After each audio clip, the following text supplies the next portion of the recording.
Hi, everyone. My name is Danny Nierenberg. I'm co-founder and president of the research and advocacy organization Food Tank, which is devoted to building a better food system.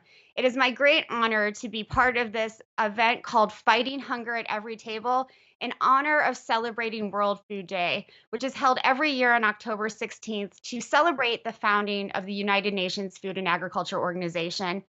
The significance of this day is more important than ever before. Nourishing both people and the planet is challenging every year, but 2020 has brought with it some very unique challenges, including COVID-19 and a worsening climate crisis. Thankfully, there are a wide range of advocates, farmers, chefs, scientists, researchers, business leaders, and policymakers who are looking to solve these issues for this generation as well as future generations. And that is why we're all here today. I'd like to thank Kellogg's and Insider for helping to really set the stage for some of the conversations that need to happen around transforming the food system. To share or comment on today's event, please use the hashtag Better Days. Now, I'm really thrilled to be introducing our first panel, which is focused on the intersection of agriculture and climate change. As I mentioned, it's clear that we're in the midst of a climate crisis, and agriculture can be both a cause of climate change as well as a way to mitigate it. But there are ways to make agriculture more environmentally sustainable and socially just. And we have two experts with us today to share their thoughts. Justin Krick from Michigan is a sixth-generation farmer and star of the West Milling Company and John Schluckebier Farm, which is now officially my favorite name of a farm because it literally means drink a beer in German. He's also a certified crop advisor because, like almost every farmer I've ever met, he has an off-farm job as well. And we have my friend Bram Govaerts, the interim deputy director of general partnerships and research and the director of integrated development programs at CIMMYT in Mexico. That's quite a mouthful, Bram. You do too much. So thank you so much both for being here. It's really wonderful to have you. Thanks Pleasure for to having be me. with you. Great. So, Justin, I'd like to just dive right in with you. You're a sixth generation farmer, and I'm hoping you can sort of describe there's a real excitement around that, I'm sure, for you, but also a real kind of, responsibility. What's it like to have that sort of, on your shoulders? Absolutely, and thanks again for having me here. And if you give me your address, I'll send you your official John Schluckbeer Farm shirt in the mail. And Thank you. but yeah, definitely being a sixth generation farmer, you kind of have this sense, an obligation to pass the torch. So to say, it's been passed down from my great grandparents to my dad to me. And just growing up, I always knew, I had a normal childhood just like everybody else, except I was, driving 10 and 20-ton equipment around the field. And I that's the simplest thing. And you fall in love with that. You fall in love with being outdoors. And then as things evolve, you just continue to want to learn more and more and more about it. And I've really enjoyed, pursuing an education in agriculture and a full-time job as a crop advisor to bring more to our farm in hopes that the next owner, will be able to carry that tradition on. I'm wondering what you and your parents and maybe your grandparents think about the climate crisis that we're in and how that's affecting agriculture in Michigan and really all over the world. Yeah, it's definitely it's a complicated topic, and we do have these discussions. My great uncle, he keeps a diary every day since he was 14 years old. He's 90 now. So some of these instances we're seeing, we've been through tough weather patterns before, but it seems to be compounding, and we want to make sure we're doing our part, that we're growing a profitable crop and we're able to feed the country, but we also need to make sure that these resources are here for my children and their children to continue on the tradition. So it's a lot of obligation, and it's very important to us for sure. Absolutely. Bram, I'd like to turn to you. I mean, at CIMMYT, one of the things you do is try to work with farmers, and I think it's so interesting that Justin's great uncle is keeping this diary of how things have changed over time. Lots of farmers all over the globe are seeing those changes and documenting them. How can we learn better from farmers what's happening on the ground first, and then how to solve some of the problems that they're facing? It's a very interesting question, Dani, and I'm sure, as Justin was saying, that we are seeing that the farmer always has lived with changing climate or different climate challenges. But what we see today is that those challenges come faster and they come bigger and they hit harder. So this is a call for us, and especially also with the COVID crisis, that instead of only looking at efficiency, we really need to look at resilience. So if we can build those resilient systems by learning from farmer tradition, by learning from farmer knowledge, by using good data systems. I would love to have the data from Justin's grandfather's Right? recordings to just combine it with my scientific knowledge. So let's use farmer knowledge and science knowledge and integrate it. And that's what we do at CIMMYT. Well, I mean, I think that's the sort of important point of why we're here today. How do you combine that traditional or indigenous knowledge with the new technologies that we have today, whether it's big data or AI or drone technology? Can those things be combined? And I'm interested in hearing from both of you on that question. But Bram, please go first. Well, I think what we're doing today is living a world where we have a data tsunami, but we need to turn those data into information, the information into decision making, and decision making into decision taking. So if we only have the data, but we cannot really action it, that's not going to be a solution. So a lot of the work we do is along the value chain from field to fork, really look at those data, but more important, influence decision making from the farmer to the consumer and back. And Justin, I know one way to keep, young farmers like you on the farm is integrating some of those new technologies so that, you feel you're progressing, that you're excited to go to work every day. Yeah, absolutely. And the one of the most interesting things that I've been learning, and I've been doing this for 23 years now, which is crazy to me to think that it's been that long already. But we're constantly learning, and I remember growing up and watching my family, do things, and the way it's progressed. My great uncle, he did the best job he could with the knowledge he had. So it's very important to you know reel in all this extra knowledge that we have and apply it, whether it's satellite imagery. We're using a lot of, you know, uh, yield monitor data to determine, nutrients, soil testing. I mean, we soil test our ground every 4 years to make sure that there's a direct correlation between profits and, not over applying or under applying anything that we need. We know what soil is capable of, and we know how to make sure that it's going to stay healthy and produce, and it's collecting all this data and using it to make better decisions. But like Bram mentioned too, there's a lot of loud data out there, so a lot of it still is in fact trial and error. Absolutely. And Ram, this participatory model where farmers are working with scientists and scientists are, really listening to farmers or companies are really listening to farmers. This is a real switch from how agriculture was done 50 or 60 years ago during the Green Revolution. I'm wondering if you can talk about how organizations like CIMMYT have really changed to include farmers, more in the process. That's always seemed ironic to me that they weren't at the very beginning of these research decisions. Well, that's a good point, and I think they were there. If you look at the history, 50 years ago, I mean, all the research was done with farmers. Still, CIMMYT's biggest research station is actually owned by farmers, and it's given to us to use it. But indeed, like you say, the big difference is today we're looking at integrated programs. We're looking at integration of innovation. There is no top-down approach. It is an approach where we integrate the actors and create more a pull than a push, right?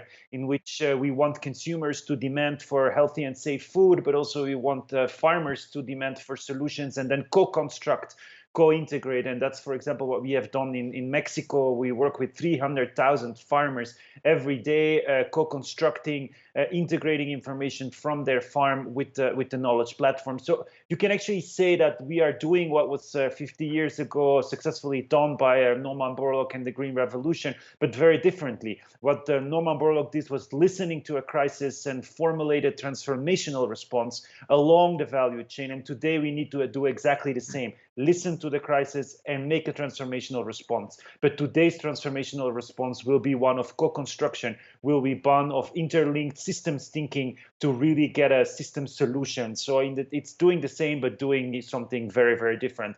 Looking at resilience, looking at natural resources, and looking at nutrition. So it's basically agriculture for nutrition, agriculture for peace. Absolutely. And we've talked before about there were unintended consequences of the Green Revolution, and we don't want those same sort of things to happen from this crisis or the multiple crises we're facing. Justin, Bram has used the word resilience a lot, and that word gets thrown around by people like me. We also use the word regenerative. I'm wondering, Justin, what a resilient food system means to you. Well, essentially, I mean, it's every part of the food system has to be resilient, right? It's from the farmer to the middleman who's buying the grain and who's selling it to the end user, whether it's the food companies and then all the way down to the consumer. So we need to make sure that our resources are resilient. So we need to make sure that our soil, which is the medium for it's the entire backbone of the agricultural system. So we want to make sure that we're continually improving, we're saving it. We want to keep our water, natural resources clean, and that's kind of that's where, from my perspective, that's where I start. That's where I am on the chain, right? So I keep trying to implement new practices, whether it's we've been reducing our tillage for decades already, whether it's cover Hmm. crops and making sure we're protecting our resources. I've got a project going on where I'm going to implement a pollinator strip with a filter strip to, along ditches and things like that. So for where I come into play, from the farmer standpoint, that's the resilience. I want to be here and I'm going to overcome any challenges that get in our way. That's very powerful. Bram, Justin has mentioned soil health a lot and how it really impacts his bottom line. But when we're talking about climate change, soil health is very important. And I'm wondering if you can talk to our viewers and listeners about that. Absolutely. The soil is the basis of everything in that sense, right? So it's about business continuity in the end. We want the system and we want the system to keep flowing and to keep going for Justin, but also for the consumer and everybody else. So the soil health is the basis of what we eat. If we can optimize soil cycling, if we can have a happy soil with happy microorganisms, then we have a happy plant, and a happy plant means healthy grain and healthy fruits and healthy vegetables. So soil health, we haven't looked at it that much, probably because it's under us. It's not visible, but it is the basis of any systemic thinking. And I'm really passionate to see and really impressed by seeing how Justin and his family farm are really looking at preserving that soil by doing the right thing: zero tillage, conservation agriculture, crop rotation, but also integrated pest management. The healthier we keep the soil, the more we will have that resource for the future. And a healthy soil means healthy water, and it means clear air. So this is really the approach we're looking for. And can you talk a little bit about sequestering carbon in soils and why, healthy soil is a big part of that? Absolutely. Soil is like the glue that you have between the different soil particles. So if we have that carbon there, that's what it does. But carbon is also the cycle that gives the energy, let's say, to release all the other nutrients that plants needs. So carbon is basically building it's building a good house that is stable, because it's the mortar, but it's also at the same time that what gives the energy so plants can eat what they need. And carbon sequestration at the same time is mitigating the impact of climate change, right? It is the carbon and the carbon equivalents that we want to bring down. We want to keep them in the soil. We don't want them flushing into the air. So when we don't till the soil, we keep soil carbon where it belongs. If we don't use discriminatory volumes of fertilizer, but we use it precise at the right moment, at the right time, and in the right quantities, then we keep carbon in the soil. And it's by keeping the carbon in the soil that you keep a soil happy, and we reduce emissions of trace gases. So it's really about adapting to climate change while you at the same time mitigate future climate change. Absolutely, absolutely. I want to switch now, Justin, and talk a little bit about COVID-19. Farming is often a very solitary process and practice. but there's a lot of isolation involved in rural communities anyway. But I'm wondering how, the pandemic has affected you, how it's affected your neighbors. Yeah, I mean, for the most part, being in more rural areas, and especially with the springtime where we're so busy. To be perfectly honest with you, other than the people I work with, I don't really come into interaction with too many other people. But Right. it's definitely been it's weighed on us. Obviously, we don't want people getting sick. We want everyone to be healthy and that. But it's had an impact from shutdowns on the food industries. Meat packing plants. There was drop in oil prices, which, then turn there was drop in ethanol price, which in turn drives the corn price down. I mean, that's obviously money's not the only thing we were worried about, but it was for a food producer to walk into the grocery store and see empty shelves for the first time in my life. That was definitely a scary thing for me, and I'll never forget it because it just shows you, even though I'm more isolated than most of the country, or in a rural area, it still, I saw the effects of COVID-19, and I definitely don't want to go through it again, for to be honest with you. Yeah. Again, a reminder, if everyone wears their mask, we can get through this crisis sooner. Bram, you're also seeing so many effects of climate change on the farmers that CIMMYT works with in so many different places. Can you describe? I mean, I'm sure you're concerned about putting a halt on some of the agricultural research that you're doing.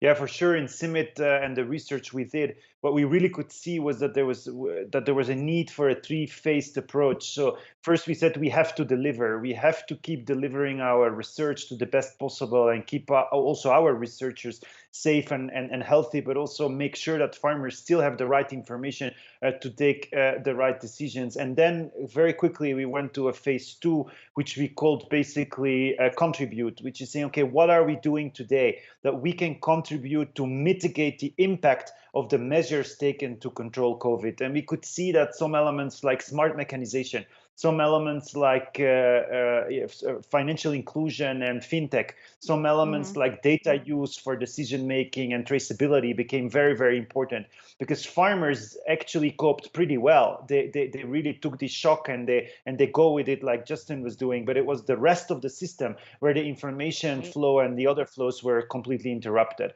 And last but not least, we did an exercise of building some scenarios. What will a plus-COVID world, a world where we have learned to deal with COVID, look like in 2025? And what does it mean for agri-food systems? And that's where we want to really shape the future. And we saw there are 4 different scenarios, going from the new local, like more focusing in the local on the local efforts, but also a green evolution where we can actually build again a system that is taking climate change and other shocks as something that will happen and that we need to respond to.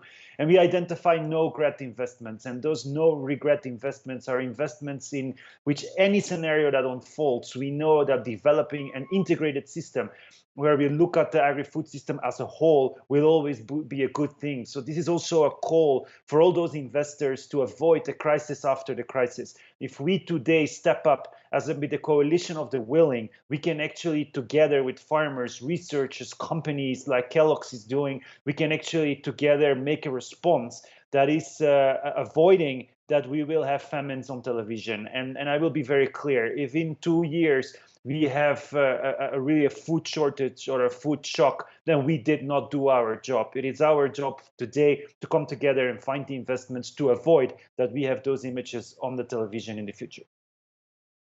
Absolutely. I couldn't agree more. We have a real responsibility, and I think collaboration is key. I do want to give the final word to Justin. I mean, Bram talked about sort of a green evolution, and these things that we do now that we won't regret.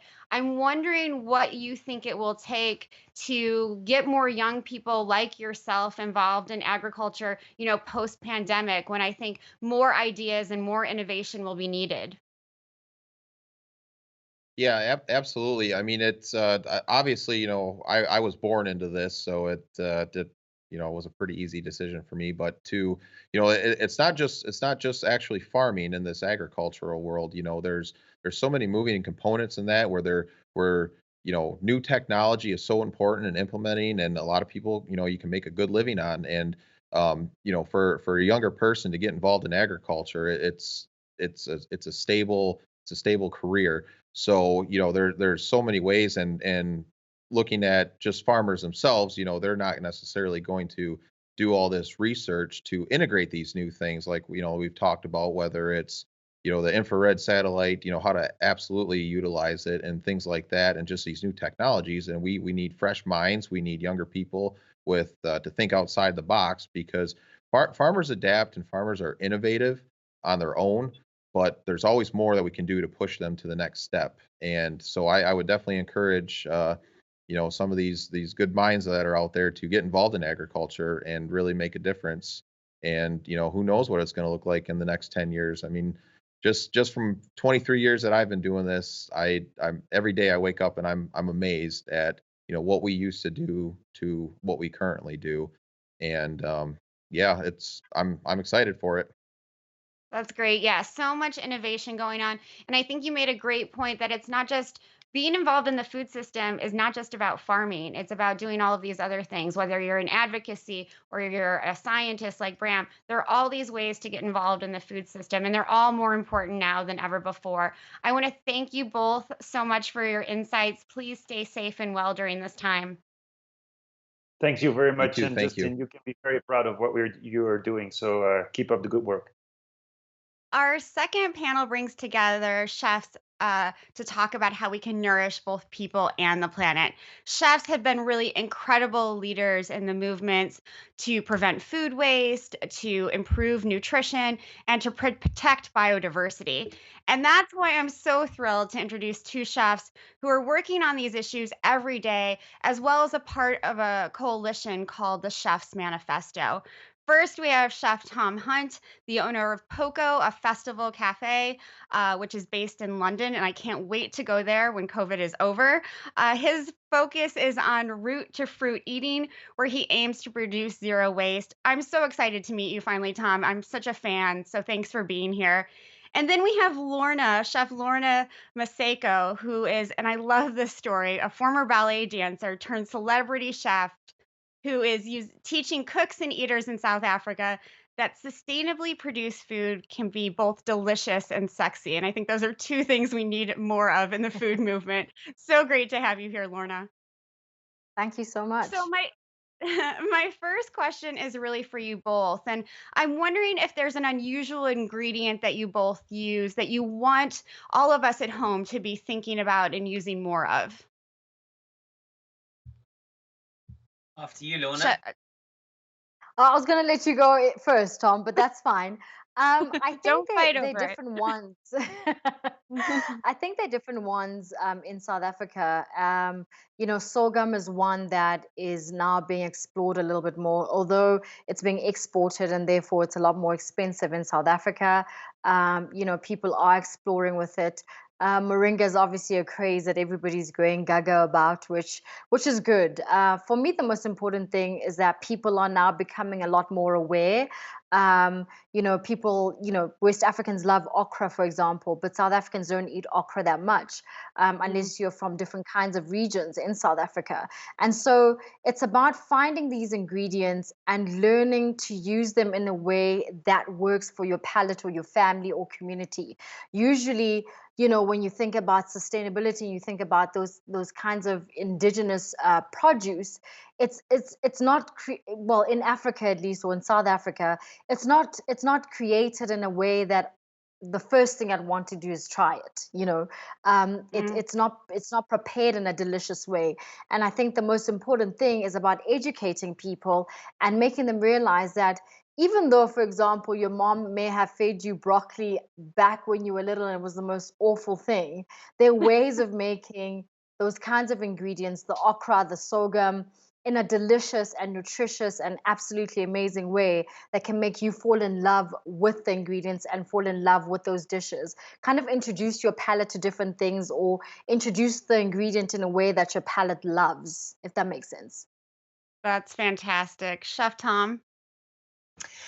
Well, it's really hard to pick one ingredient. I think what we need to do is diversify the ingredients that we're eating. At the moment, we rely on just too few ingredients through our monocultural industrial food system that provides most of the nutrition and calories to the world. So I think shaking up the flour that you use, whether it's in a loaf of bread or in any baking that you're doing, is a really exciting way to start to explore different foods, different ingredients that can start to support biodiversity and really a better food system. I've actually got a couple of props here. Rye is an incredible grain and kind of flour that is so ultimately nutritious. And when that's grown in a kind of organic system in a rotation with other grains like buckwheat and barley and beans, you start to really, well, introduce a lot of nutrition into your diet, improving your health and the health of the planet.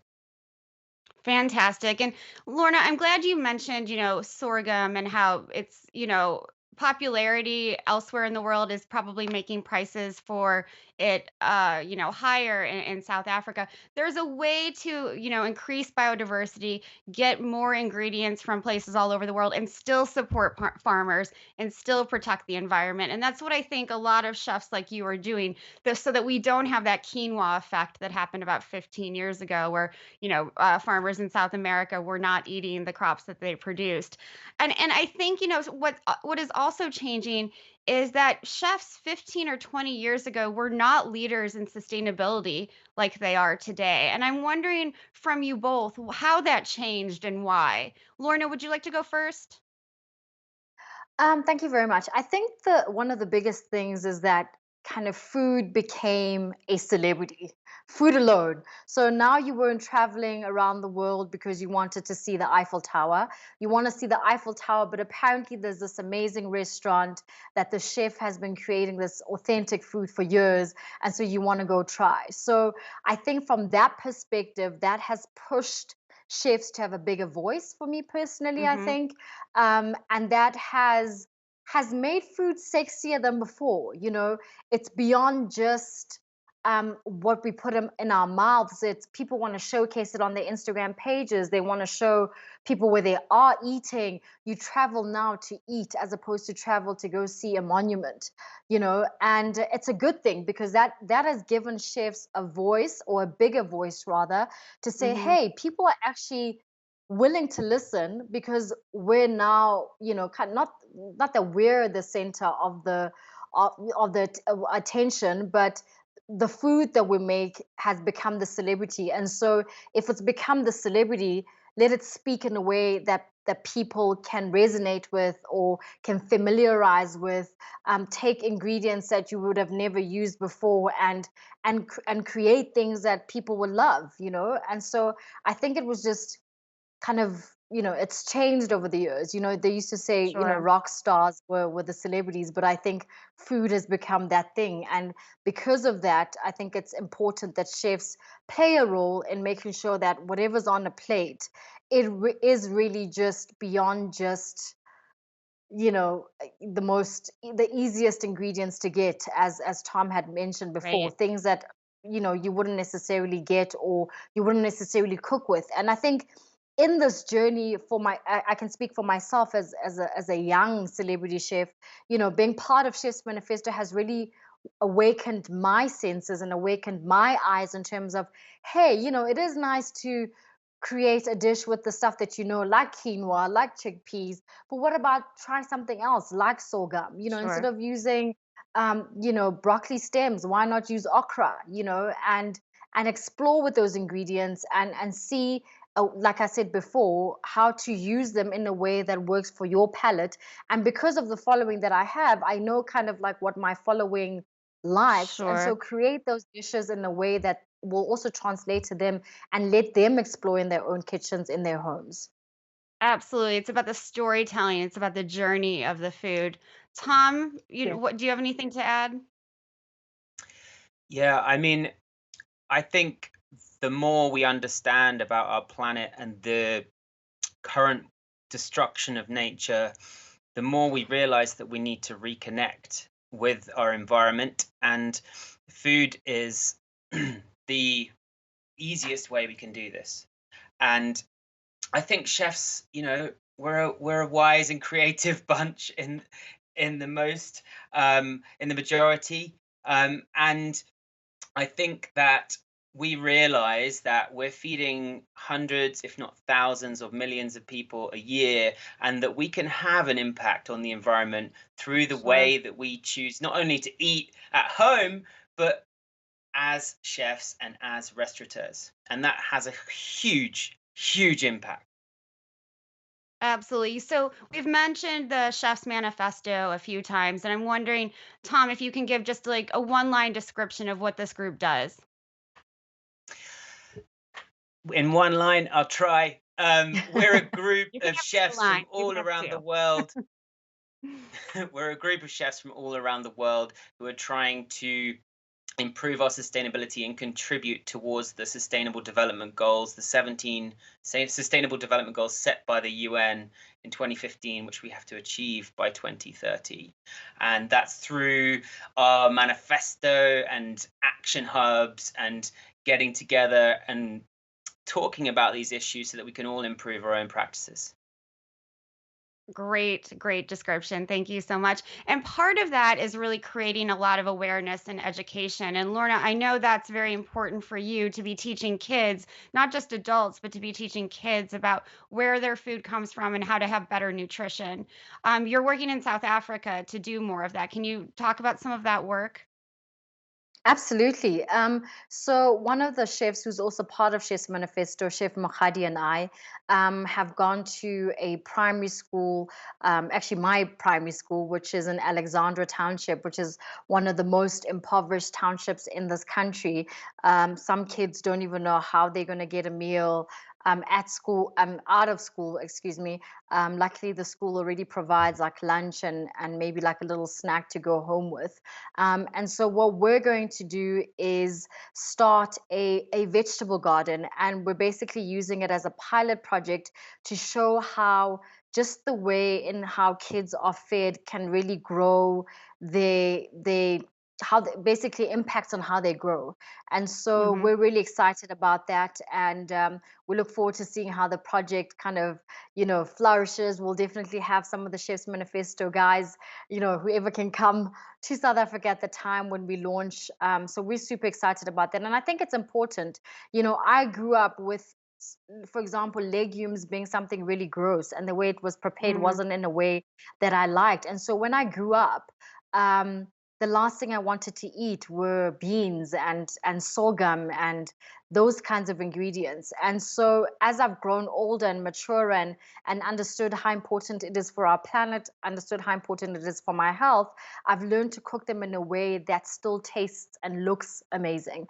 And so one of the things that we actually want to do is host some of the parents and create a plant-based dinner and not tell them that there's no meat. As we were Uh-huh. having this discussion yesterday, I was saying that in parts of South Africa, having meat is a sign of wealth, and so when you come from a village and all you ever had was a maize meal and a gravy and morogo, which is a staple, and then you come into the city, all you want to do is have meat because you want to show everybody that you've made it in Sure. life. And so the idea is to make plant-based sexy. It is to make plant-based delicious, to make it attractive, to make it things that you want to go to a restaurant and try out different things, as opposed to Sure. ordering a chunky steak and whatever rice, for example. But Absolutely. yes, we're super excited about kind of just educating people. As we learn, we're able to then teach other people as well, because I think that's important. Absolutely. And Tom, I know that preventing food waste has been very, important in your work. And I'm hoping you can talk a little bit about how you educate your clientele about that. Do they understand that, you can eat things like kale ribs or broccoli stalks that were mentioned before? How do you go about creating that awareness? Well, in 2010, I was invited to feed 200 people using food waste. And that changed my whole outlook and approach to food and the way that I write recipes, to incorporate all of those kind of different parts of the ingredients that you just mentioned, like the ribs of kale or the stems of beetroot or any root green or herb stem. I don't peel anything, for example. And I guess I communicate that through the way I write my recipes, through my Guardian column, which is each week, and I pick a different kind of byproduct and find a way of turning it into something delicious. But my whole kind of root to fruit manifesto has gone way beyond that idea of just kind of zero waste and finding, creative ways to eat a banana skin. It's much deeper than that, in the sense that food sustainability and the reason why we want to reduce our waste is to really help support biodiversity and, Sure. well, create drawdown and essentially reverse climate change to start sequestering carbon and regenerating our environment. And we can do all of that through the way that we eat and through supporting a regenerative food system. So I kind of try and pack all that into each and every recipe that I write, focusing Sure. on different kind of parts of that very vast topic. And at the end of the day, it also tastes good. And I think that's, the big takeaway from all of this. You can create food that's delicious and sexy, as Lorna mentioned, but it also tastes really good. For you both, I wonder if during, the last several months of the pandemic, you've seen more people, more of, eaters, either at your restaurants or eaters that you're teaching online. Are they understanding the synergies between what they eat and the health of the planet and the health of workers? Lorna, do you want to take that on first?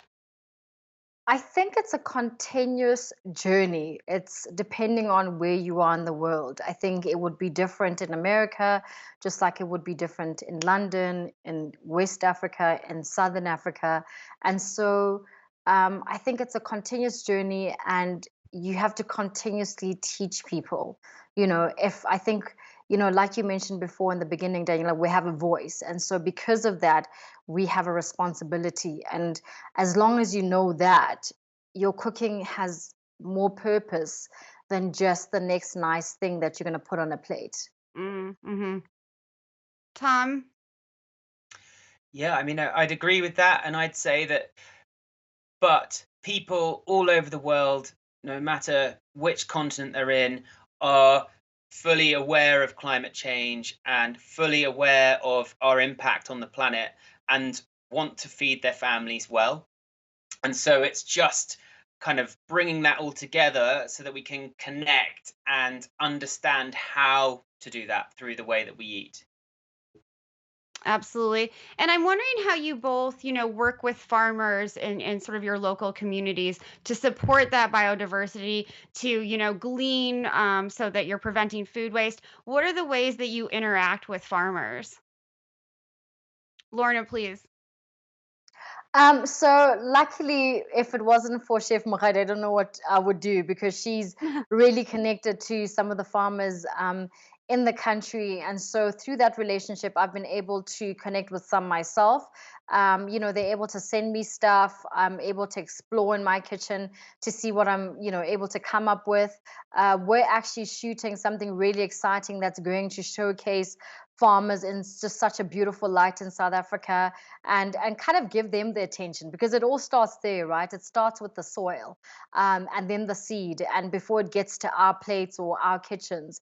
And so I'm super excited about that as well. But I do work with a few farmers in South Africa, and it's great to understand what happens on that end, which kind of allows you to be better on this end, So yeah. That's great. Farmers should be Yeah. like celebrity chefs. They should get Yeah. their attention too. Tom? Absolutely.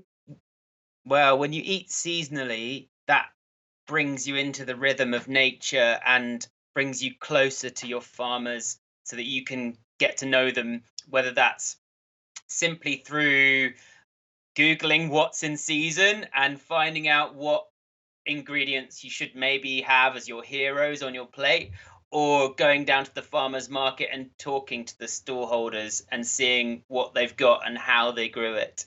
And I mean, I've been a seasonal chef now for a good kind of 15 years, and it leads to an exploration of loads of really new, interesting ingredients. It's not as limiting as one might think if you aren't used to eating seasonally. It actually opens up a realm of all these different heirloom varieties of fruits and vegetables that you might never have eaten before.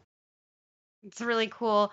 For our final question, I want to give you each 30 seconds and I'll time you, so be quick.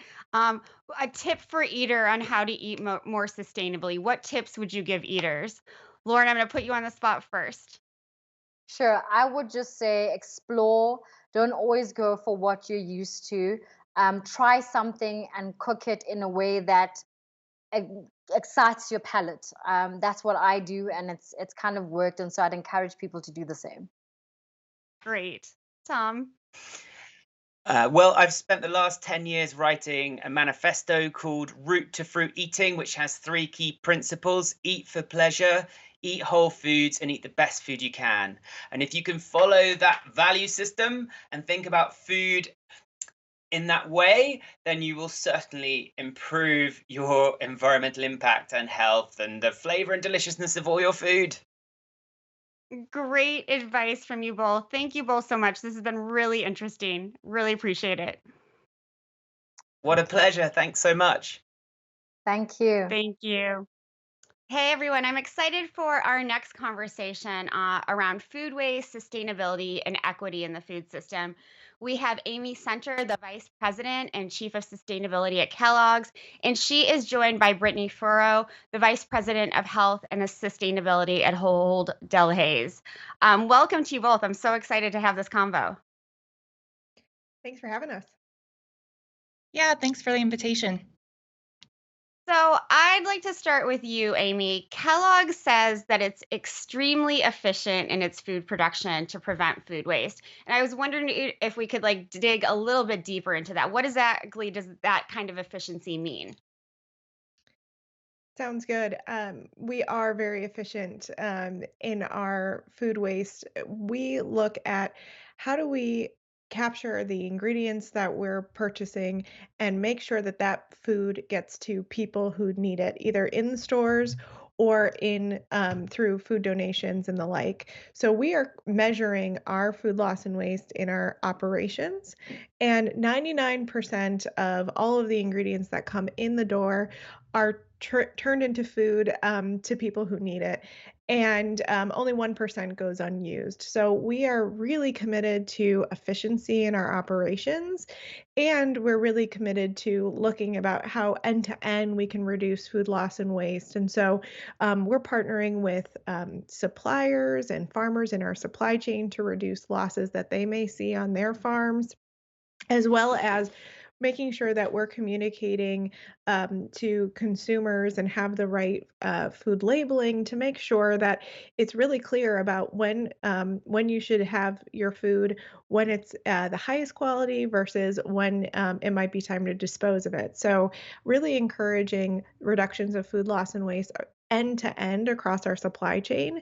And even though we have this exceptional efficiency in our facilities, we're committed to doing more. And so we're committed to reducing all organic waste, including food loss and waste, by 50% by 2030, in line with the Sustainable Development Goals. Absolutely, absolutely. And I want to get into that food labeling part later and the, sort of consumer awareness. But because of what we're experiencing right now with COVID-19 and the increase in demand for both sales of food at grocery stores and online, and also the increasing demand for food donations, I'm wondering how you balance those two things out at Kellogg's. Yeah, I mean, I think COVID has created a really different set of challenges, as well as exacerbated existing challenges in our food system. And I think, how that has been come to life for a company like us is in a few different ways. We really rely on and partner with our supplier partners to make sure that we were getting the ingredients that we needed to make the food. As all of us know, as shoppers ourselves, we all kind of went to the stores and looked to stock up our pantries and make sure that we had what we needed for our families. And so being able to kind of meet that demand was one consideration. And I think that had driven even more efficiency as we thought about how do we make sure that we're meeting the demand that we're seeing from a shopper perspective. But we also knew that, we have been longstanding champions of food security and food justice across the board, and have partnered with so many nonprofits and other partners of ours across the world, really. And they were seeing new challenges as well. Of course, demand was super accelerated. And we found Global Food Banking Network, who is a partner of ours. We were founding members of that organization. They saw 100% increase between all of their food banks and areas of demand. So, we see this need be so clear. And so what we did was a couple of things. One is, of course, we made sure that our food was getting to stores for people who wanted to buy it. But we also looked at how do we accelerate our donations to partnering organizations. And that's through our food donations as well as grant making. And then we partnered around how do we look at the supply chain implications of these times? Because one of the issues that we saw is that food banks have existing systems to distribute food, and all of those systems were disrupted just along with everything else. So globally, that was a huge challenge. So we worked with different partners like Global Food Banking Network to look at different models. So, for example, in Turkey, they tried out a vending machine kind of locker system to be able to have a place that people could retrieve their food parcels and make sure that they were sanitized and stocked daily, and all of these different ways that we were able to kind of make sure that from the farm all the way to the consumer, food was getting to people who need it. So important. Brittni, I'd like to turn to you. I mean, I know like Kellogg's, you have been really donating a lot of food because of the pandemic. You have a partnership with Feeding America. One thing that's very difficult for food pantries and food banks is getting a reliable source of fresh food. And I'm wondering how your company is helping out with that. Yeah, well, our company has, we operate over 2,000 stores on the East Coast and have a long-standing relationship with the food banks.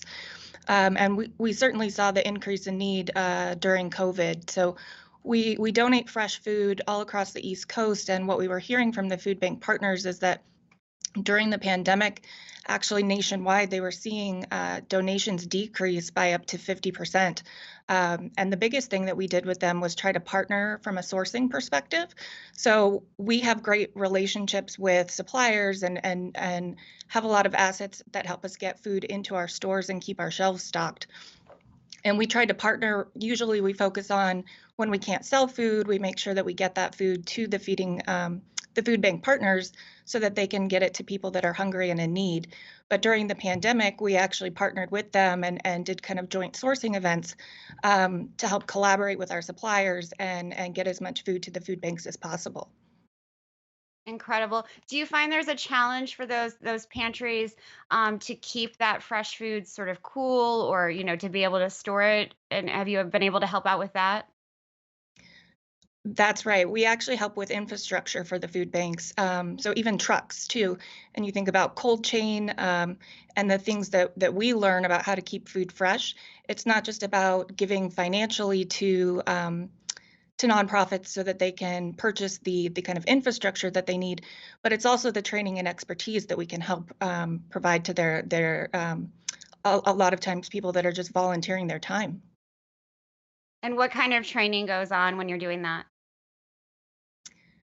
A lot of it's about understanding quality assurance and how to look at fresh food just visually to understand what's still edible and what's still safe. We have quality assurance technicians in all of our distribution centers that evaluate the freshness of food and how many days left in stock it has. And we help train volunteers at food banks on how to do that as well. That's great. I want to go back to this issue of how to educate consumers better about food loss and waste. And so, Amy, you mentioned that you're trying to, make the labels on food sort of easier for consumers to understand. What does that mean? Yeah, I think we've all been there where we've read the labels and they're all a little bit different. And how do you interpret what to do with that information that you have on the label?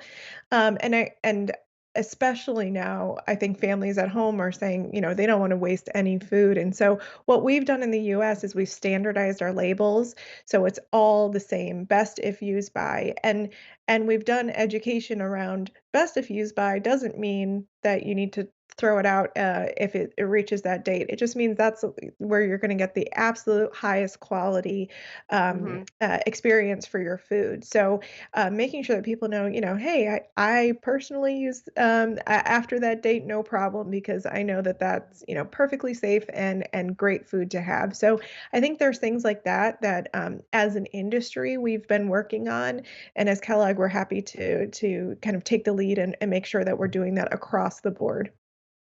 It's really confusing for consumers because there are not federal regulations except for things like baby formula for those best by use, best if used by whatever. There's all these different things. So having that kind of consistency in place, I think, is really important. For you, Brittni, is that something that the company's trying to increase that kind of awareness that consumers have when they're at the store, when they're purchasing things? Yes, definitely. So we also agree with what Kellogg's is doing and trying to align all of our suppliers around using the best if used by standardized date labeling. But it's not just about in our stores, it's also when our customers take their food home. So that's one of the things we're really interested in. We have some pilots and things we're starting to innovate through mobile devices and scanning QR codes and scanning labels and those types of things, because even when the label is consistent, it can still be very confusing. And Right. so trying to extend the message outside of our stores, and as more of our customers are shopping and doing their research and recipes on mobile devices, that's also a real opportunity that we have to extend that message. Well, this is such an interesting part, I think, of the food waste issue for me. That companies, you can all work together on this. This is something that you can all sort of rally around. It's not so competitive. You all want better bottom lines, and if you can work together to solve those kinds of things, I think it's really interesting. You both are part of a coalition that I'm hoping you can talk about. Amy, do you want to describe it? Sure. So, through the Consumer Goods Forum, which is an industry group of retailers and producers like ourselves, we are part of a coalition of action around food loss and waste, and excited that Kellogg and Ahold are co-chairs of that work, because as you can hear, we are both committed to a lot of the same work, and you really can't do one without the other in the food loss and waste space, right? You have to think about it from a manufacturing perspective and supply chain perspective, and you have to think of it from a shopper experience and consumers at home perspective. And so, having the companies kind of co-chair and jointly lead, I think, is important, but also bringing others along. So the Coalition of Action is a number of different companies working together with the same shared ambition, and so that we can share learnings and set goals, and importantly measure our progress together in a Right. consistent way, so that we know if we're on track to meet our goals around the sustainable development goals and our efforts around reducing food loss and waste. Brittni, Yeah. do you want to add to And that, especially the yeah, measurement part? Sure, go ahead. yeah, I was just going to say, so Amy and I both mentioned earlier, we have the same goal of reducing food waste, cutting it in half by 2030. I think Amy spoke to kind of the spirit of the coalition is companies like ours that want to lead, we want to help other companies join and learn from one another. But I think the focus here is we have kind of a slogan around measure, target, and act. And it's more than a slogan. That's really what we're trying to do. And the first piece is around measuring food waste. And I would just compare it to, myself as a consumer at home. I know what my grocery bills are. I know how much food I buy. I know what's in my refrigerator, or I know when I'm out of food. but I don't really know how much is like going into my dumpster or down my garbage disposal when I have leftovers or something like that. So even in my own house, I see waste, but I don't know how to measure it. And it's the same thing for companies. We measure stuff that we make profit off of. So we know what we're selling out our front door, but what's going, unsold, donated out the back, or in worst case scenario into garbage, which we never want that. It's very hard for companies to measure it. It's just not a natural part of business. So that's the main thing we're trying to do, is institutionalizing, developing the tools to actually measure how much is getting wasted, and then developing tools for how to set targets. I think companies are pretty good around that. And when we set goals and we set targets, then it drives action. And so the action that we want to take is obviously to prevent and reduce the food waste. And the one other piece I would say that we're really focused on in the coalition is also public disclosure and reporting. A lot of companies have really strong goals around food waste and loss, but they're a little hesitant to actually report on it because we look globally and statistically, there's a lot of food waste out there, and to get comfortable disclosing that so that we can hold ourselves accountable to take action is what the coalition is really trying to do. Yeah, absolutely. I mean, I think now more than ever, consumers and eaters want traceability. They want transparency. They want to know what companies are doing. They don't want to feel like they're being greenwashed. They want to know, and I think that's really important part of what you're both doing. We have a few minutes left, and there are two more things that I want to get into. So, Brittni, we've been talking a lot about food waste, and I think COVID-19 has also led to another kind of waste, and that's plastic waste. And I know that's something that your company was trying to reduce, single-use plastics. But in terms of safety, it seems like plastic use is going up, at least for a lot of companies and a lot of food service companies. So I'm wondering if you can talk a little bit about sort of how you have had to change your goals. Yeah, it's a great point. So I would say right before COVID, there was a lot of public discussion, I think, around plastics, and particularly plastics in oceans and ending up in our water systems, and the impact on the environment. So our company and a number of companies, I think, set pretty ambitious goals to reduce plastics. We set a goal to reduce plastic by 25% by 2025, right before COVID happened. And I go back to kind of it's what can companies measure and not. Transparently, most companies don't really measure the amount of plastic that goes into producing products. So you think about all of the packaging in a retail store and how you get your products home, there's a huge volume of plastics there. But it's not something that really gets measured by the industry. So we were all just starting to work on that right before COVID happened. And then with the pandemic and the need for increased safety measures, there's been a lot of consumers' expectations around wanting to use, single use and not using something and reusing it and touching it multiple times. Increased, layers of protection has actually brought more plastics into the retail environment.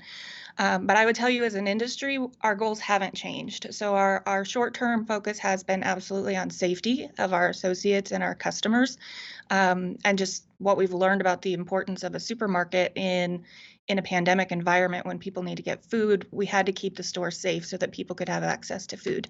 But I've actually been talking with several CEOs across a number of different companies that the long-term plan is to still work on our goals on plastics. So we actually are looking at reusable models. A lot of customers are starting to do more home delivery and more grocery pickup during the pandemic, which is a great opportunity too for us to say, when you're done with your plastic packaging, you can return it to us. And our delivery people or people putting groceries in your trunk in a pickup model can take the plastic back from you. And we could work with suppliers like Kellogg's that are interested in innovation and say, can we clean this packaging and reuse it? So long term, we're not walking away from our plastic goals. That's good to hear. And it's good to hear the short-term goals as well.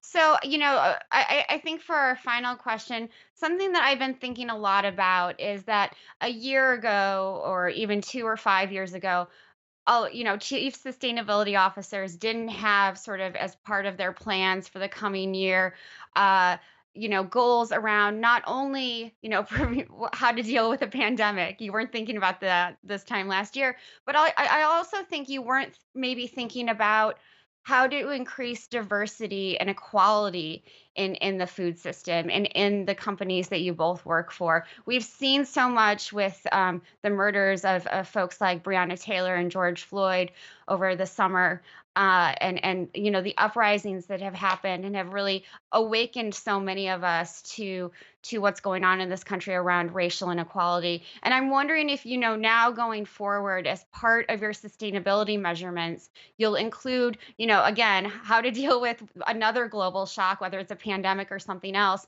and this issue of really increasing diversity and supporting BIPOC-owned businesses and BIPOC entrepreneurs and others who are working in this space. Yeah, I can jump in first. I think it's been a really important conversation, and I'll kind of echo what Brittni was saying around food waste and maybe just kind of bring it to life across the board. I think, we've always had, at least at Kellogg, environmental social governance as part of our work. And so human rights and diversity inclusion and a very overt focus on people outcomes as how we measure success has been for sure actually a standing goal of Kellogg's over the years. What has been interesting and tied to what Brittni was mentioning is how do you really measure that? And I think that is where we've learned to get really a lot sharper around, of course, as you mentioned, things like how do we support Black and minority-owned businesses? We've had a strong commitment around supplier diversity for a very long time, and within the industry are considered leaders in that. But did we communicate that work really proactively, even to our own employees? And so, Sure. continuing to really engage others on the journey, and then look at where are there still gaps, and how do we continue to set robust, measurable commitments and goals around those areas transparently, and be able to measure progress. So I know that, just personally for my work, it was, we do a lot with engaging farmers and a lot around human rights in general, and often we've focused that work around areas of highest risks from different geographies. However, I think we've really taken the moment to refresh and say, what do we need to have be standard across all of our work? And how do we partner with different organizations to bring that conversation more to the forefront? And so, I think we're continuing to make really robust targets and measure success and progress, but also kind of reevaluating and thinking about how do we make sure that we are overt and passionate leaders in equity and food justice, and how we what is our role in not just for our own work, but in advocating for that for the industry. Thank you, Amy. Brittni, do you want to have the last word? Sure. And just to get to the point here, I would say we share a lot of the same goals that Amy talked about, whether it's supplier diversity, whether it's our own diversity and inclusion, the things that we measure as a company. We've done this long standing. I think what we're doing as a company internally more is having an upfront dialogue, and really talking and having courageous conversations about racial injustice. And And the point I would really like to hit home is around our customers and communities. And I'd actually reference an example that we started last year in a community called Ward 8 outside of the DC area. It's a predominantly Black community. It's predominantly underserved in a number of measures. And I would say the most important thing that we did there is we listened. We went into the community. We met with community organizations, community leaders, churches, youth groups, and we listened to what are the challenges that our customers in that predominantly Black community were facing. And we responded as best we could, which for us is to make a difference in communities through our stores. And we had a store in Ward 8 that transparently was maybe not the greatest place to shop and get your groceries. And a lot of customers had challenges with transportation and even getting there and having access to fresh food.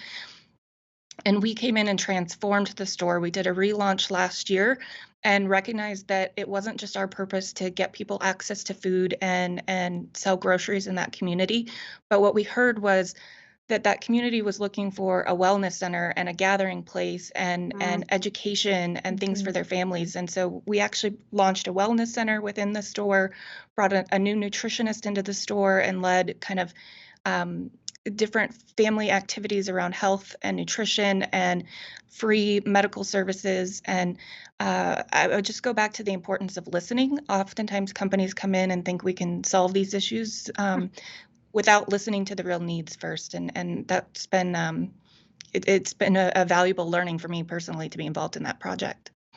Yeah. That's such an important lesson. And I think that idea of going in and listening, and having uncomfortable conversations, which I think we need to have more and more of, is really key. I want to thank you both. I think that the two takeaways that I get from this are we need more transparency, we need more measurement to really achieve these goals. Thanks to you both. Thank you. Thank you. Always great to see you both. Appreciate it. Our final panel today is the one I've been most excited about. I get to introduce Tere Garcia, the general manager of Bancos de Alimentos de Mexico, or BAMEX, and Ty Younts, the child nutrition program manager at City Square in Dallas, Texas. Ty is also an ambassador with No Kid Hungry, which is one of my very favorite organizations. So honored that you could both join us. Thank you very Thank you very much for the invitation. A pleasure to be here. Oh, I think so too. This is a really exciting day of discussions, and I think it's so great to have your voices included. What's interesting to me is that both of your organizations have been around for about 30 years, but it's really young people who are making them vibrant and getting them, to do different things. And I wonder why you both think that young people are such great ambassadors in the fight against hunger. Hunger is really important to me personally because I've seen it a lot in my personal life, recognizing that it existed at a young age, but then seeing it even more prevalent when I was in high school was really life-changing for me. The fact is that hunger doesn't have to exist. Nobody has to go hungry. But people do, and hunger is suffering. We have the power to make a difference and to end that suffering. And I think that we have an obligation to each other as neighbors in this community that we do that. And again, this is a question for you both. Why do you think young people feel real obligation to fighting for these issues, for fighting against hunger and making sure that people are nourished? Absolutely. I work with a lot of young people in my work. The program that I run is fully staffed by AmeriCorps members, which are largely college-age students. And in my work with No Kid Hungry, I've seen so many youth activated in the fight against hunger. So young people are having this conversation and are some of the most important voices in it. And Terry, for you, how does that activation really look on the ground? How do you activate not just young people, but all of the different folks that need to be involved in this fight? Well, it is a big challenge for us to tell people about the opportunity of doing something because there is a reality. There is enough food for everyone. The thing is that there is people living in hunger. 1 in 9 before COVID-19, now 1 in 4 around the world. So it is very hard to believe that in this century we are living in this type of world. So we are always talking about this issue. We are trying to make awareness and to get them involved, like volunteering in our food banks, like to be actors promoting in their social media, to do things that can make a change, because they are willing to do a change in this world. So this is a very important opportunity that they can realize that there is a very big chance that using their creativity, we can get different solutions and different ways to get people involved in solving this problem. I really love that you use the word opportunity. This is an opportunity to help people who are struggling with hunger and food and nutrition insecurity. And making it an opportunity makes it so much more of something people want to get involved in. Ty, do you want to comment on that as well? Absolutely. It is a really great opportunity to make a difference in our own communities. We hear all the time that young people are the leaders of tomorrow or the future, but the fact is that young people are leading right now, and they're taking advantage of any opportunity they can get to improve their community, and that includes fighting hunger. I'm wondering if you can both talk about this issue of digitalization around the fight against hunger and why that's so important right now because of COVID-19. Yes, absolutely. I want to share with you this case that we have in Guadalajara, where it's one of our food banks. A few months ago, this young man visited our food bank there, and he was shocked about the work that the team was doing there, but even more shocked because of the problem that the food banks are fighting. So food insecurity and food loss and waste. So he and her sister and his sister, I'm sorry, decided to design a very specific program to improve awareness through social media, awareness of the situation. And they designed it and they created a program called Without Hunger by Tomorrow. So they are working right now through social media in 3 different pillars: promoting the cause, fundraising, and volunteering. So they didn't even realize that they are almost heroes. They are food heroes or hunger heroes, and they are doing it because they know how to do it. They know how to talk to the other people from the same age and how to become everybody active in this issue. I love that we're using this term hunger hero, and there's so much going on social media right now because people can't safely get together. And I'm wondering what's inspiring you the most right now. I think one of the most important things we can do on social media is advocacy, and not just advocacy in terms of what policy conversations we need to be having, but also telling the stories of people who are living with hunger. What I've seen with No Kid Hungry and their youth ambassadorship program is that when we're posting on social media about hunger, we're able to reach audiences who don't necessarily know the full scope of what food insecurity is like in the US and globally. And then we're also reaching people who know too well what hunger is like and sharing the resources that they need with them. So it's really important for all of us to use our own social media or our own networks to reach out to the people that are already in our communities, because there's someone in all of our communities who needs to know about food insecurity's existence, the extent of food insecurity, or the ways that we're fighting it. Some examples of things that have worked really well. Congress has allocated budget to pandemic EBT or food stamps that are specifically in response to the pandemic, so that children have access to meals that they need. And because kids aren't in school right now, that's one major source of communication that parents are losing out on. So sharing the message about pandemic EBT or PEBT on social media has been one really important way that we've let families know that this program exists. I really love this idea of using social media as a storytelling mechanism to put a human face to these issues. It's really powerful to see how many people are using it to make sure that people understand that there are organizations out there that are working to fight hunger or to feed kids who are out of school right now. What are some of the voices, though, that are missing? Who are we missing in this conversation? Well, I have to tell, I love that you mentioned it, that this problem has become almost transparent. We look through the hunger problem like it is part of the history of the planet, but we do not see that it is so close to us. There are young people, children, single parents. They are struggling every single day, and we are seeing it in our food banks. We started the year assisting 1.4 million people. Now we're assisting 2.1 million people. But each one of these persons has a story. They have their own needs, and they need to be supported right now. So no one should be left out, because we get the chance to be the ones who help.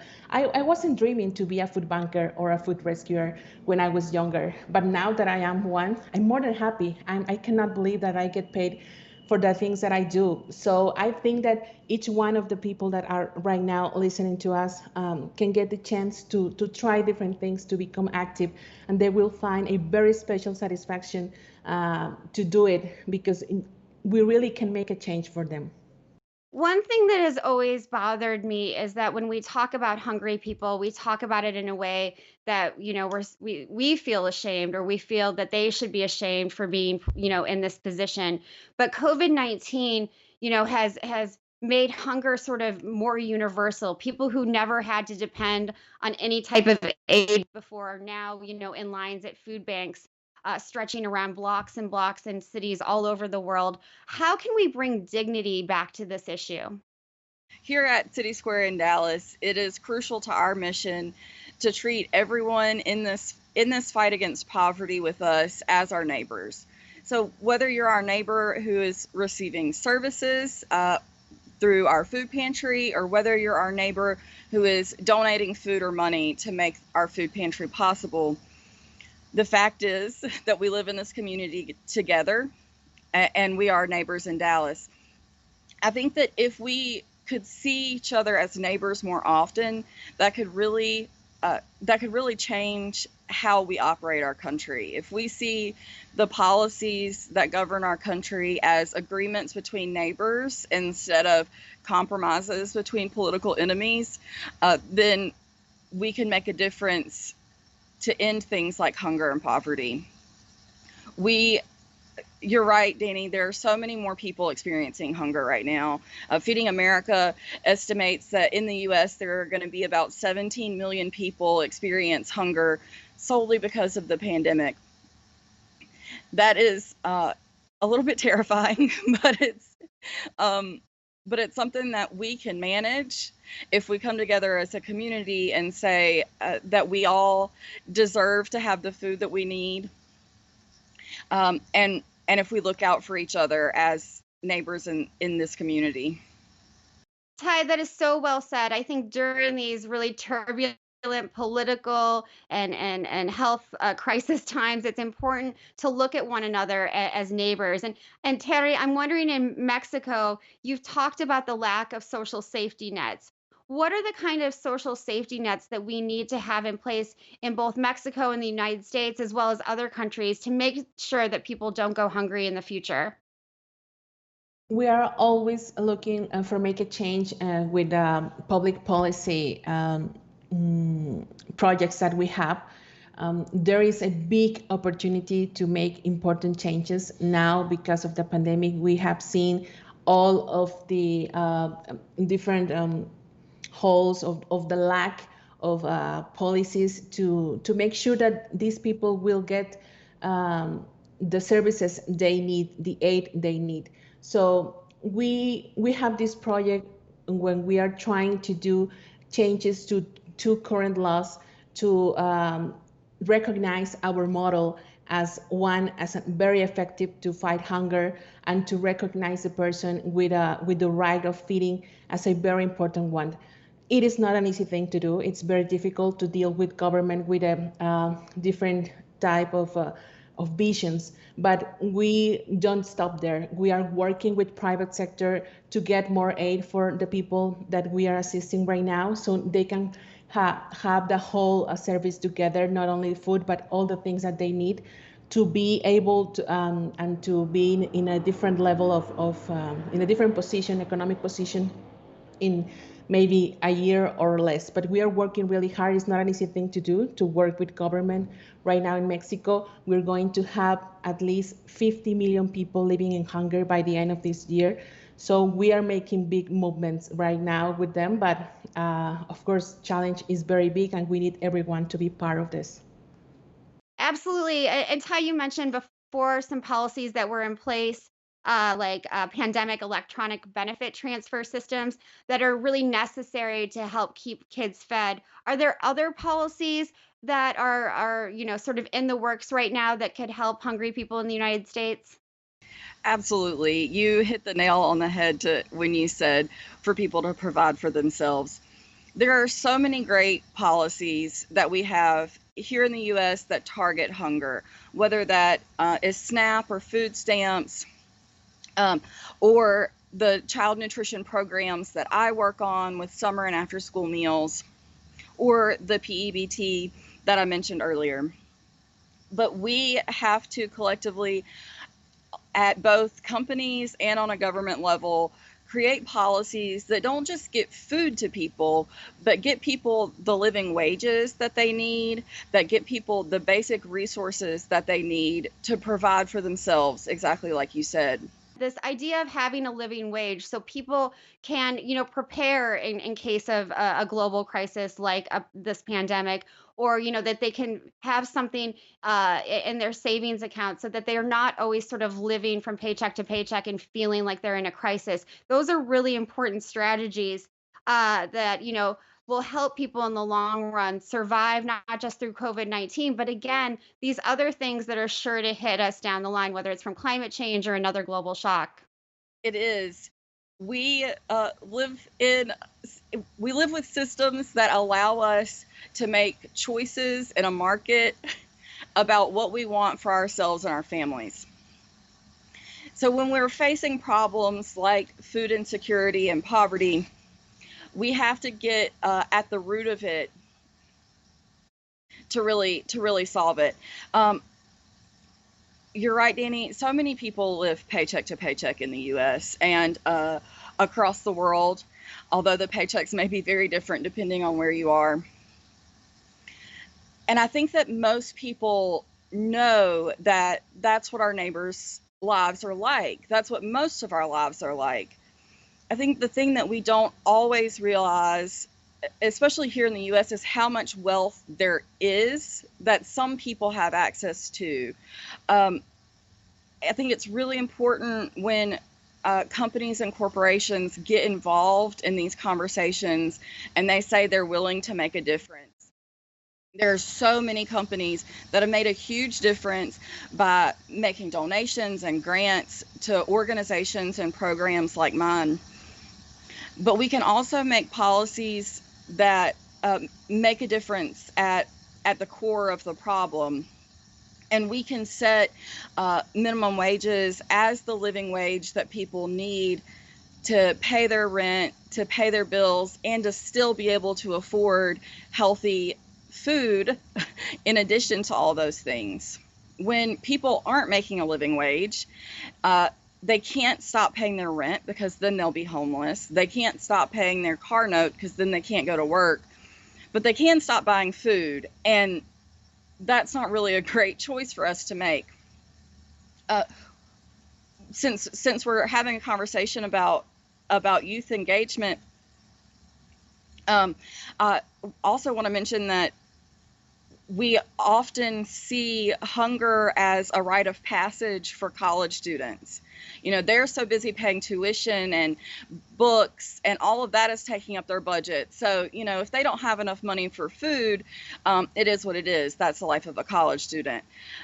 But everyone, no matter your age or your socioeconomic status or what you do in this world, we all need a living wage so that we can pay our bills and have access to adequate nutrition. Powerful message, Ty. Thank you so much. Terry, we have time for one more question, and I'd love for you to be able to let us know what is inspiring you the most right now in Mexico. Is there a particular person or organization that is giving you hope each day? Well, I have to say that our Global Food Banking Network is doing an amazing job. Now they're taking the chance to talk and make new alliances with different international organizations. And we are in a different positions because we want to do changes regarding public policy and regarding fighting hunger in a more holistic way. We must look at this issue with the participation of each one of the sectors. So I'm very proud of the Global Food Banking Network, and they are organizing and having these strategic initiatives so we can be in a different position in a few months, and we can be more active in defining solutions that have to do with the core of these very important problems. So I just want to make an invitation to all to be part of this communication through social media, to get involved, to visit a food bank, to volunteer, to live the experience, and to know that they can be part and very important part of the solution to this issue. Thank you. Wonderful. What a great point to end on. I want to thank Terry and Ty not only for their participation today, but for being really incredible food heroes. Thank you both so much for your work. Thank you. Thank you. And now I'm really excited for our closing fireside chat with Kellogg Chairman and CEO, Steve Cahillane. Kellogg is proud to share our next generation Kellogg's Better Days commitments, which aim to create better days for 3 billion people globally by the end of 2030. What's a better day? It's providing greater access to food and delivering nutrients of need to people around the world. It's training farmers to help them adopt sustainable agriculture practices. It's making sure more food gets onto plates and into bellies instead of wasted in a landfill. It's working with partners to develop packaging that's 100% reusable, recyclable, or compostable. Specifically, the next generation Kellogg's Better Days commitment addresses the interconnected issues of food security, climate, and well-being by nourishing 1 billion people with our food, delivering nutrients of need and addressing hidden hunger. Feeding 375 million people in need through food donations and expanding child feeding programs. Nurturing 1 million people and our planet by supporting farmers, especially women smallholders and workers, and creating resilient and responsible supply chains. And living our founders' values by engaging 1.5 billion people through employee volunteerism, ensuring an ethical supply chain, and supporting diversity and inclusion. All by the end of 2030. Hi, Steve. Glad you could join the discussion. Hi, Danny. It's great to be with you. I've really enjoyed listening in. It's been a terrific program. Yeah, this is a great group of people to talk to. Thank you. So we only have a few minutes. I want to dive right in. And, I've been thinking a lot about the folks who work at Kellogg's on sustainability. You have people like Amy Center, who we heard from earlier. You have Kim Sunday and Mark Graham, people who, I've had the pleasure of talking to, for a while now. And these are folks who I think really believe in environmental, economic, and social sustainability, as well as social justice and equity in the food system. And my question for you is, I'd really like to hear, how does that translate to the rest of the country, of the company? Is that their message, what they're trying to do every day in their roles, getting through? It absolutely. You should think about them as horizontally running through the company. So they don't sit separately from the business in any way, shape, or form. This company is all about the people inside the company, the commitment, and the shared values that we have. And you saw great examples with the people that you just mentioned. And it really is a total company effort to do the things that we need to do, which is produce food sustainably that becomes accessible for our consumers at a time when nourishing the world couldn't be more important. So they are very well aligned with the company's mission, its values, its commitments, and our day-to-day objectives. And again, that gets through to, every segment of the company. Is that what you're saying? Oh, it absolutely does. From our supply chain through to our sales organizations. If you think about some of the challenges that you've been talking about today and how a company like ours can make a difference, and you heard from Amy and others, one of the ways is, we can't do it alone. So we have our commitments, obviously, we have our ways of working, but we recognize that we are as big as we are and as well known as we are, we're only one company, but we can act as a convener. We can bring companies together, from our suppliers to our retailers, our supply chain linked to their supply chains, to really, obviously make our commitments, but amplify the objectives that we have, amplify the commitments that we have. Yeah, I think collaboration has been a key word throughout this entire conference. Where do you see sustainability ranking among Kellogg's other priorities? It's right at the very top. I mean, for a number of reasons. We take very seriously the commitments that we make. We take very seriously our role in the communities in which we serve. And it really goes all the way back to the founder, Mr. Kellogg, and the way that he ran this company. He was really one of the original conservationists, one of the original philanthropists. And, trust me when I say that his values and the commitments that he made, run through this company even today. So when we think about sustainability and we think about giving back, we don't think about it as something that is a part-time job. It is the bedrock and the foundation from which everything else flows. And so it is a very high priority for us. And, our retailer partners, our consumers, more than ever, it matters to them as well. So it's not only, it's not only the right thing to do, but it's a smart thing to do. So tell us about some of those partners and those collaborations that you've brought together and convened. Yeah, so we're part of a number of organizations. I'll give you a couple of examples. I sit on the board of the Consumer Goods Forum, and we made a number of commitments there. One is called 10 by 20 by 30.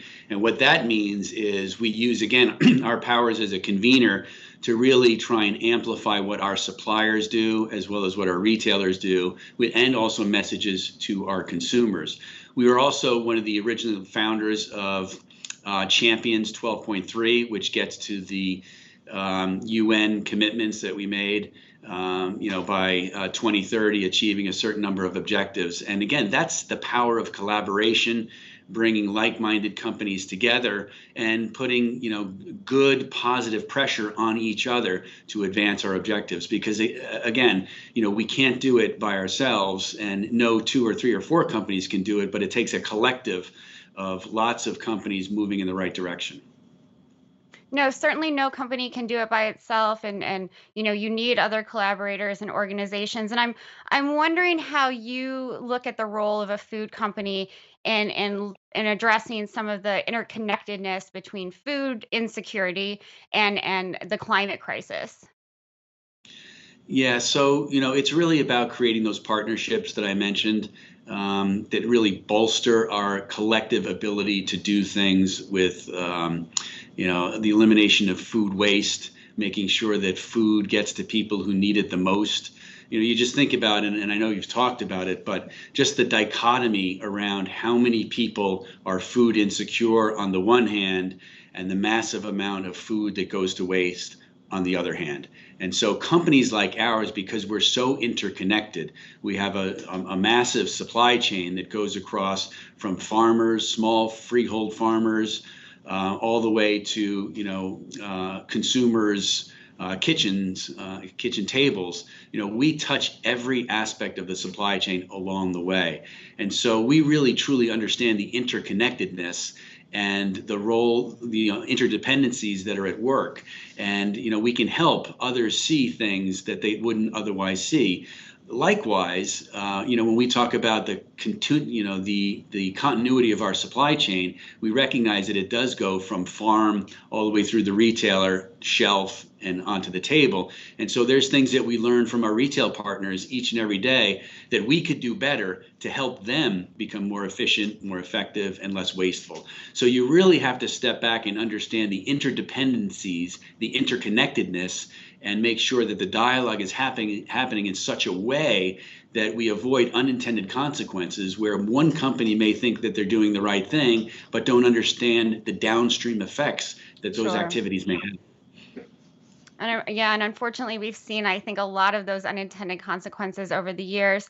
I think there's been a really undeniable movement among consumers for more transparency in the food system, for the story behind their food. This was happening before COVID-19 hit, but I think it's even stronger now because people are concerned about health. And people want to feel good about the food that they're buying. I'm wondering, is Kellogg's pulling the consumer, or are you being pulled, or is the consumer pulling you? That's a great question, and I think it's a bit of both. But we try and do our level best to listen to the consumer at every step of the way, and everything is wrapped around the consumer. And so I would say it leans toward the consumer and making sure that we're satisfying the needs and desires of our consumers.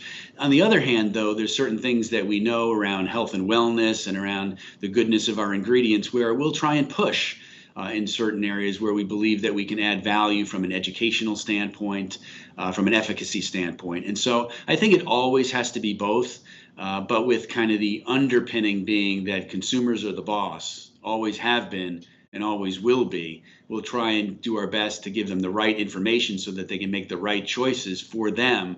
So it's really that, that balance between both, with the consumer kind of at the preeminence.